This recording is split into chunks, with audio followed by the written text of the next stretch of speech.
Here's a sentence that should sound absurd. Inside your computer, there is a small slab of refined beach sand, and that slab is currently making about 100 billion decisions every second. We taught a rock to think. In this video, we're going to find out exactly how. When you write code, Python, JavaScript, anything, none of it runs. Not directly. Your elegant functions and classes are a story for humans. The only thing the machine can do is flip microscopic switches on and off. Between your code and those switches lies one of the great translation chains in engineering. To appreciate where we are, look at where we started. ENIAC, 1945, 30 tons, 18,000 vacuum tubes, 5,000 additions per second. The chip in your pocket is 100 million times faster, fits on your fingertip, and sips battery power. That leap didn't come from one genius idea. It came from a stack of them, each one beautifully simple. So today we go to the very bottom of the stack. How transistors become logic. How logic becomes a machine that follows instructions. How that machine reads your program, one instruction at a time, in a relentless three-step rhythm. Fetch, decode, execute. And then, how engineers made that rhythm insanely, almost unbelievably, fast. Part 1. The switch. A transistor is a valve for electricity with no moving parts. It has 3 terminals, and the idea fits in one sentence. A voltage on the gate decides whether current can flow between the other 2 ends. Voltage present, current flows. Voltage absent, blocked. That's a switch controlled by electricity, which means switches can control other switches. And that innocent-looking sentence is the entire foundation of computing. Watch the gate signal. When it pulses, current pours through. When it drops, the flow dies. 1 and 0, made physical. Wire a few transistors together and you get logic gates, tiny circuits that answer questions. An AND gate outputs 1 only if both inputs are 1. An OR gate, if at least 1 is. A NOT gate flips whatever it sees. Boring alone, but they compose. Because here's the trick. Numbers are just bit patterns, so arithmetic is just logic.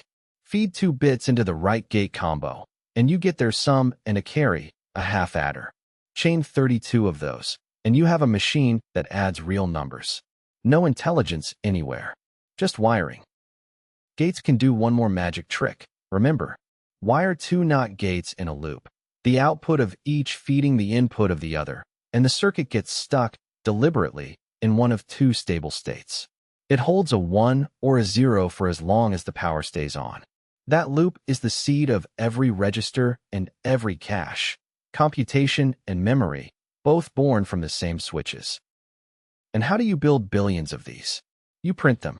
Photolithography projects the circuit pattern onto silicon with ultraviolet light, layer over layer, like a photograph with features a few nanometers wide. Chip fabs are the most precise factories our species has ever built, printing switches smaller than viruses by the trillion every day. Modern chips take this to a scale that's honestly hard to believe. A current desktop processor packs tens of billions of transistors, each one a few dozen atoms across, switching billions of times per second. Every single thing your computer does reduces to this. Gates opening and closing in patterns. Part 2. The language. All those gates are organized into a few big functional blocks. Registers, a handful of tiny, lightning-fast storage slots. The arithmetic logic unit, the ALU, the calculator built from adders and gates. And the control unit, the conductor that tells everyone what to do. Plus a program counter holding one crucial number, where in memory the next instruction lives. The CPU understands exactly one language, machine code. Not Python, not even assembly. That's just human-readable spelling for it. Machine code is numbers. An instruction like this one means, add register 2 into register 1. The first bits name the operation, the rest name the registers. And your program? It's thousands of these, sitting in memory as one long column of numbers, one after another. Here's the beautiful, slightly dizzying part. The instructions and the data they work on live in the same memory, and both are just bits. What makes a number an instruction is only this. The program counter happens to point at it. A real instruction set has only a few flavors of verbs. Move data around, do arithmetic, compare things, and jump, change where the program counter points. That's essentially it. Every if statement, every loop, every function call in every language you've ever used compiles down to combinations of these. How does a jump know whether to jump? Flags. Every comparison quietly sets a few 1-bit flags inside the CPU. Was the result 0? Negative? Did it overflow? A conditional jump just reads a flag. So if x equals 10 is really, subtract 10 from x, let the 0 flag latch, and jump only if it's set. Your if statements are, physically, one wire being tested. Here's what that looks like in practice. One line of C, x equals a plus b, becomes 4 machine instructions.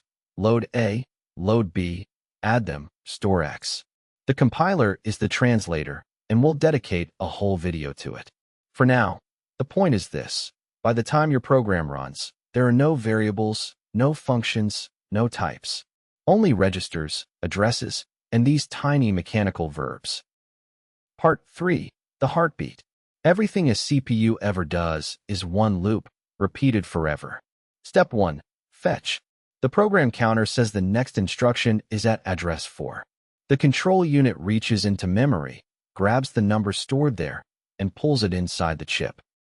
Step 2. Decode. That number means nothing until the control unit splits its bits apart.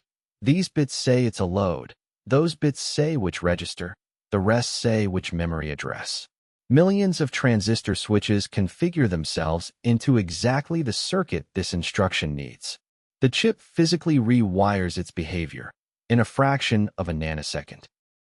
Step 3. Execute. The circuit fires. A value flows from memory into register A. Then the program counter bumps to the next address, and the loop starts again. Fetch. Decode. Execute. That's it. That's the whole secret. Everything else in this video is just making this loop faster. Let's run a real one. Add the numbers at memory slots 9 and 10. Store the result in slot 11. Fetch load A. Register A becomes 7. Fetch load B. Register B becomes 5. Fetch add. The ALU wakes up, adds the registers, 12. Fetch store. 12 travels back out to memory. For instructions, 1 addition. Notice what just happened there, because it's subtle and profound. The ADD instruction didn't know it was part of a calculation. The ALU didn't know the numbers came from memory. Each step is blind, local, mechanical. The meaning, add these two quantities, exists only in your head. The machine just moves charge around. And yet the answer comes out right. Every time, billions of times per second. Now, what keeps all of this in lockstep? The clock. A crystal pulses billions of times per second, and every pulse advances the machine 1 step. 3 gigahertz means 3 billion ticks every second. The clock is the metronome, and the entire chip dances to it. Let me put that speed in human terms. In the time it takes light, the fastest thing in the universe, to travel from this screen to your eyes, your CPU completes several full instructions. 1 nanosecond per few instructions. 100 years of human heartbeats every second. One more piece of the heartbeat. Interruptions. You press a key, and the keyboard raises an electrical flag. At the next tick boundary, the CPU freezes its current work, saves its place, jumps to the operating system's handler, deals with your keystroke, then restores everything and resumes as if nothing happened. This happens thousands of times per second. It's how one core juggles 100 programs and still feels instant. Part 4. Here's where it gets clever. Fetch, decode, execute. Done naively. Each instruction waits for the previous one to completely finish. Most of the chip sits idle most of the time. The fetch circuits twiddle their thumbs during execute. Engineers looked at this and saw a laundry problem. You don't wait for the dryer to finish before starting the next wash. While instruction 1 is executing, instruction 2 can already be decoding, and instruction 3 can be fetched. This is pipelining. Same circuits, same clock, but now every stage works every tick, and throughput triples. Real chips push this idea hard. Not 3 stages, but 15 or 20, and several parallel pipelines side by side. A modern core can genuinely finish 4, 5, 6 instructions in a single clock tick. The rock doesn't just think, it thinks in assembly lines. It gets wilder. A modern core doesn't even run your instructions in order. It looks dozens of instructions ahead, finds ones that don't depend on each other, and executes them whenever their inputs are ready, out of order, then carefully retires the results in the original sequence so the illusion of your program is preserved. Your CPU is re-choreographing your code, live, every nanosecond. But assembly lines have a weakness. They hate surprises. And code is full of surprises. Every if statement is a fork in the road. The pipeline is already fetching the next instructions. But which branch? Until the comparison finishes, the CPU literally does not know what comes next. Waiting would stall the whole line, so the CPU gambles. A branch predictor, a small circuit keeping score of every recent branch, guesses which way this one will go, and the pipeline charges ahead speculatively. Modern predictors are right about 95% of the time. Your CPU is, among other things, a superb gambler. And when it guesses wrong, everything speculative gets thrown away. The pipeline is flushed, 15, 20 ticks of work, vaporized, and execution restarts down the correct path. This is why branch-heavy, unpredictable code can quietly run several times slower than straight-line code doing the same amount of arithmetic. Before we meet the villain of this story, one question worth pausing on: why registers at all? Why not let the ALU work on memory directly? Because distance is time. Registers live inside the execution circuits themselves, zero distance, zero waiting. There are only a few dozen of them, and compilers fight an entire optimization war deciding which of your variables get to sit in those precious seats. Now, the villain. Remember those fetches reaching into memory? Main memory, RAM, lives centimeters away from the CPU. At 3 GHz, centimeters are a continent. A round trip to RAM costs about 100 nanoseconds, 300 clock ticks. The world's fastest calculator, waiting 300 beats for one number. Scale that waiting up and it's absurd. If one clock tick were 1 second of your life, then adding 2 numbers takes a second, and fetching one value from RAM takes 5 minutes of standing perfectly still, doing nothing. Imagine a chef who can chop in 1 second but walks 5 minutes to the pantry for every single ingredient. The fix is a hierarchy of caches, small, fast memories bolted right onto the core. Level 1, tiny, but 200 times faster than RAM. Level 2, bigger, a bit slower. Level 3, bigger still. Data you've touched recently gets copied close, because you'll probably touch it again. Every memory access now becomes a treasure hunt. Is it in level 1? Hit.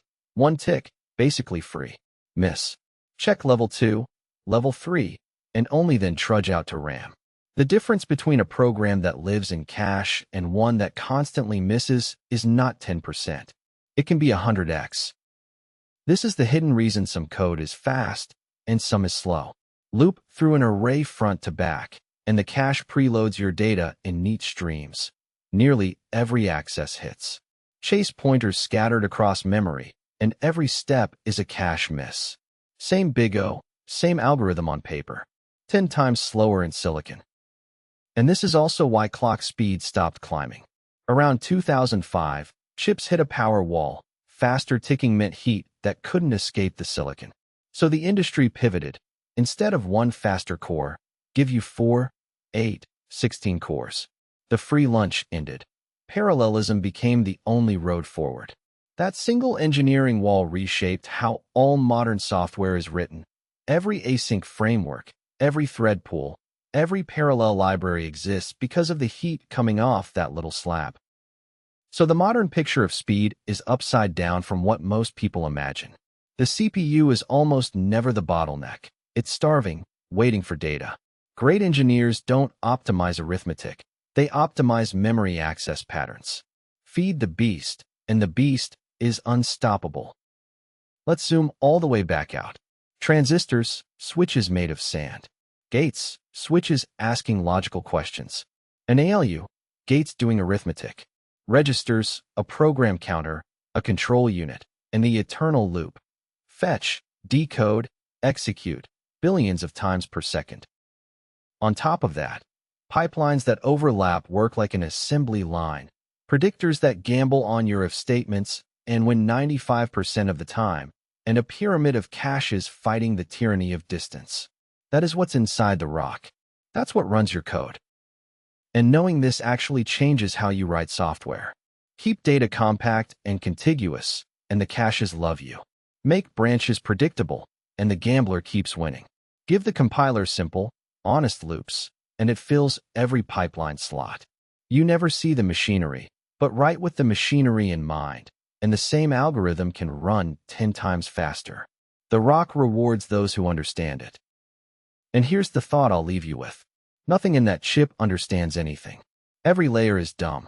But stack enough dumb layers, carefully, and you get something that plays chess, renders worlds, and runs the code you'll write tomorrow.